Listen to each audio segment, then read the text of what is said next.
نحمده ونصلي على رسوله الكريم أما بعد أعوذ بالله من الشيطان الرجيم بسم الله الرحمن الرحيم وقال تبارك وتعالى في القرآن المجيد والفرقان الحميد إنا نحن نزلنا الذكر وإنا له لحافظون وقال النبي صلى الله عليه وسلم طلب العلم فريضة على كل مسلم ومسلمة. معزز علماء اکرام، آج ہم سب کے لیے بڑی خوشی اور بڑی سعادت کی بات ہے کہ ہمارے شہر بھوپال کے اندر اور خاص طور سے اس کرود کے لیے اور اس جلسے کے لیے بڑی سعادت کی بات ہے. ہمارے درمیان دو شخصیت ایسی جمع ہے، ہم جتنا اللہ رب العزت کا شکر کریں وہ کم ہے.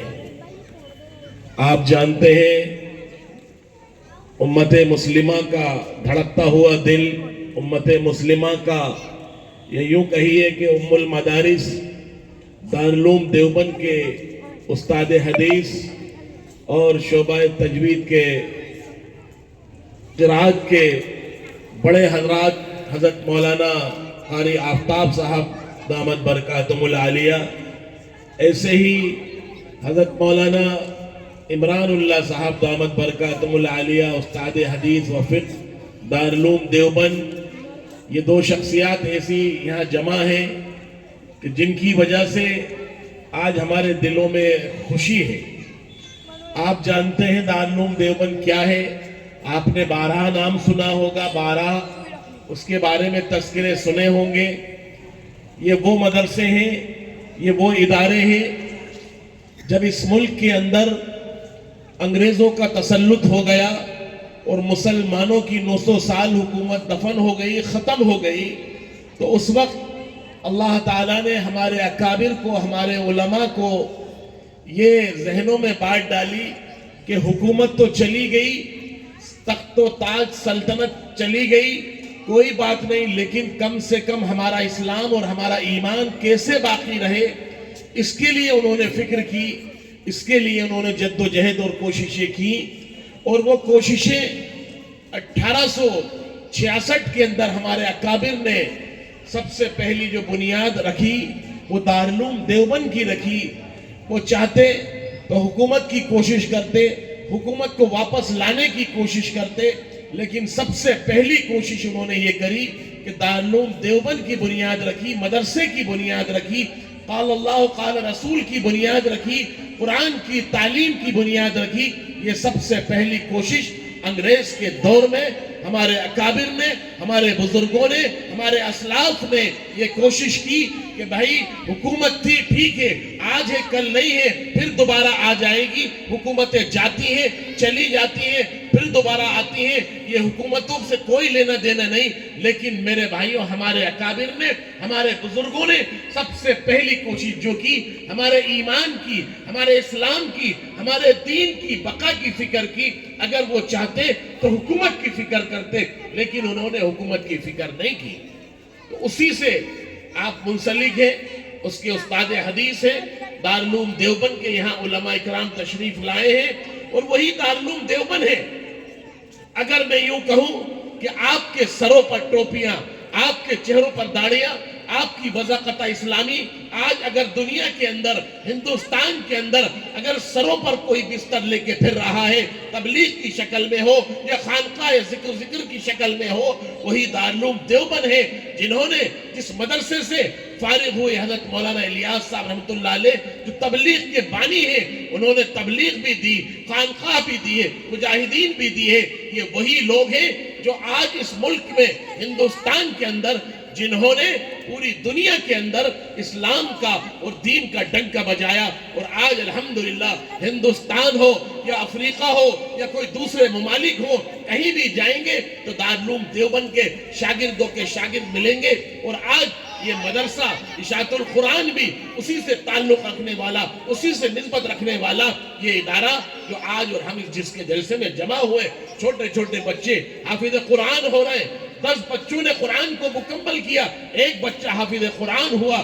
یہ وہی سلسلہ ہے جو 1866 میں انگریزوں کی دور کے غلامی میں اس ادارے کی بنیاد رکھی ہے۔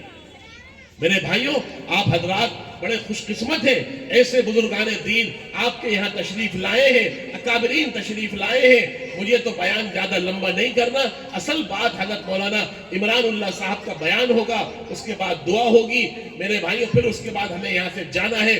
میں آپ کو چند باتیں بتا کے ختم کروں گا، زیادہ لمبا وقت نہیں لوں گا، کیونکہ ہمارے اصل مہمان وہ ہیں۔ میں تو ہر سال آتا ہوں، پھر آؤں گا انشاءاللہ، پھر آپ کے سامنے تفصیل سے بات کروں گا، لیکن میں آپ کو ایک بات بتا دوں مسلمانوں، آج اگر ہمارے اسلام کے اوپر، دین کے اوپر ڈاکے ڈالے جا رہے ہیں تو بہت سارے راستوں سے، الگ الگ طریقوں سے، الگ الگ لائنوں سے ڈالے جا رہے ہیں، اور ایک سب سے بڑا جو راستہ اسکول کی شکل میں ہے۔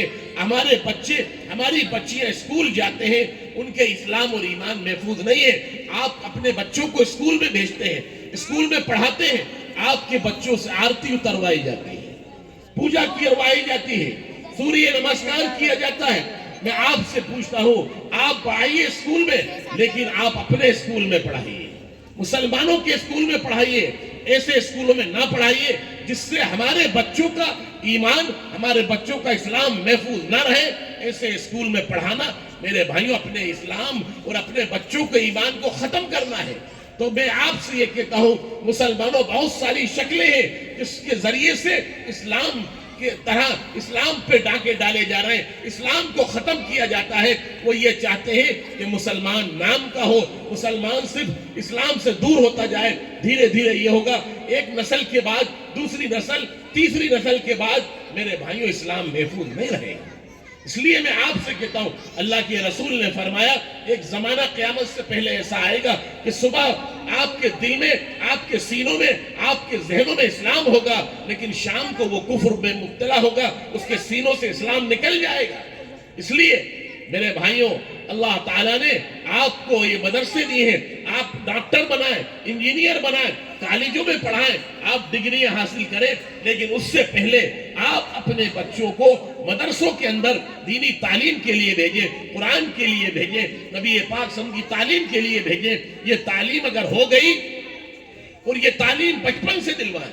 لوگ یہ کہتے ہیں ارے صاحب بڑا ہوگا، دین سیکھ لے گا، پڑھ لے گا۔ میں یہ کہتا ہوں جتنی کم عمر میں آپ اپنے بچوں کو، چھوٹے چھوٹے معصوم طلبہ کو 3 سال 4 سال کی عمر میں مکتب کے اندر، مدرسوں میں آپ بھیجیں گے، جو مکتب اور مدرسوں میں پڑھایا جائے گا ان کے ذہنوں کے اندر وہی بیٹھ جائے گا، وہی دعائیں، وہی عقائد، وہی نماز، وہی کلمے، وہی دعائیں۔ اگر ان کو بچپن سے اسلام اور ایمان اور عقائد ان کو بچپن سے سکھا دیا جائے گا، ہمارے یہاں کہتے ہیں کہ صاحب بچپن کا پڑھا ہوا بچپن میں بھی یاد رکھے گا، بڑھاپے میں جائے گا، بزرگ ہو جائے گا، عمر رسیدہ ہو جائے گا، لیکن بچپن کا پڑھایا ہوا، بچپن کا سیکھا ہوا بچپن میں بھی یاد ہوگا۔ اس لیے آپ سب سے پہلے اپنے بچوں کو اسلام سکھائیے، دین سکھائیے، نماز سکھائیے، روزے سکھائیے، قرآن کی تعلیم سکھائیے۔ یہ میرے بھائیوں اگر آپ نے اپنے معصوم بچوں کو اسلام کی تعلیم دے دی، پھر وہ بڑے ہو کے کسی اسکول میں جائیں گے، کسی ڈاکٹری میں جائیں گے، کسی اور لائن میں جائیں گے، تو انشاءاللہ وہ راستے سے بھٹکیں گے نہیں، وہ کبھی غلط راستے کی طرف نہیں جائیں گے۔ الحمدللہ ہمارے حضرت مولانا راشد صاحب اور ہمارے مولانا احتشام صاحب، جنہوں نے اس محلے کے اندر، اس علاقے کے اندر دین کی ہوائیں چلائی ہیں، یہ چھوٹی چھوٹی معصوم بچیاں کتنی اچھی لگ رہی ہیں کہ حجاب میں بیٹھی ہیں۔ یہ بچیاں جب بچپن سے حجاب کریں گی تو بڑے ہو کے جوانی میں بھی حجاب کریں گی۔ اسی طرح یہ چھوٹے چھوٹے معصوم بچے آج پگڑیاں باندھے ہیں، اسلامی لباس پہنے ہیں، یہ بڑے ہو کر بھی پگڑیاں باندھیں گے، اسلامی لباس پہنیں گے، ان کی شکل، ان کی صورت اسلامی ہوگی۔ یہی تو چاہتے ہیں۔ اسلام کیا چاہتا ہے؟ اسلام یہ چاہتا ہے کہ ہمارا ایمان اور ہمارا اسلام اور ہمارا دین باقی رہے۔ اسی کے لیے فکریں کی جا رہی ہیں، اسی کے لیے کوششیں کی جا رہی ہیں۔ الحمدللہ یہ کوششیں، یہ فکریں آج ہمارے مدارس، آج ہمارے مکاتب، ہماری خانقاہیں، علماء اس کی فکر کر رہے ہیں۔ اسی کے لیے جلسے ہوتے ہیں، اسی کے لیے پروگرام ہوتے ہیں کہ کس طرح سے ہمارے مسلمان بچہ، مسلمان بچی، کوئی گھر میں ایسا نہ ہو جس کے ہر گھر کا بچہ مدرسے میں جانے والا ہو، مکتب میں جانے والا ہو، مدرسے میں پڑھنے والا ہو، قرآن کا حافظ بنے، عالم بنے، دیندار بنے۔ میرے بھائیوں، یہ کاوشیں، یہ کوششیں الحمدللہ یہ جاری ہیں۔ آپ سب حضرات جتنے یہاں بیٹھے ہیں، سب یہ عہد کریں کہ انشاءاللہ ہم اپنے بچوں کو مدرسے کے اندر دینی تعلیم دیں گے، اپنے بچوں کو مدرسوں میں بھیجیں گے۔ جب یہ بچے بچپن سے مدرسوں میں آئیں گے تو انشاءاللہ یہ بچیاں مکتب کی پڑھنے والی، مدرسے میں پڑھنے والی بچیاں انشاءاللہ یہ دین پر اور یہ اسلام پر باقی رہیں گی، کیونکہ ان کی کچھ بنیادیں بچپن سے رکھ دی گئیں اسلام کے اوپر۔ جب جس کی بنیاد اسلام پہ رکھ دی جائے گی وہ بنیادیں کبھی اسلام سے ہٹ نہیں سکتی۔ جس کی بنیادیں اسلام پر نہ ہوں گی، دین پر نہ ہوں گی، صرف خالص اسکول اور کالجوں پر ہوں گی، وہ بنیادیں اپنے مقصد سے ہٹ جائیں گی اور گمراہی کی ضلالت کی طرف جائیں گی۔ اس لیے برادران اسلام، ہماری مائیں، ہماری بہنیں، ہماری بچیاں، جتنے یہاں لوگ بیٹھے ہیں، سب انشاءاللہ یہ کریں کوشش کہ ہم اپنے بچوں کو سب کو مدرسوں میں بھیجیں گے، مکاتب میں بھیجیں گے، اور اس کے ذریعے سے اسلام کی اشاعت ہوگی، دین کی اشاعت ہوگی۔ پھر آپ اپنے بچوں کو ڈاکٹر کی بھی ضرورت ہے، انجینئر کی بھی ضرورت ہے، وکیلوں کی بھی ضرورت ہے۔ آپ اپنے بچوں کو وکیل بنائیے، انجینئر بنائیے، لیکن میرے بھائیوں سب سے پہلے اسلام اور ایمان کی حفاظت کیجیے۔ اللہ تعالی ہم سب کو کہنے سننے سے عمل کی توفیق نصیب فرمائے۔ ہمارے درمیان حضرت مولانا علی قدر صاحب تشریف لائے، جو نائب قاضی شہر بھوپال ہیں۔ ابھی ان کا بھی بیان ہوگا، اس لیے میں زیادہ اور طویل نہیں کروں گا۔ پھر اس کے بعد ہمارے حضرت مولانا عمران اللہ صاحب کا بیان ہوگا، اور یہ جلسہ آپ کے محل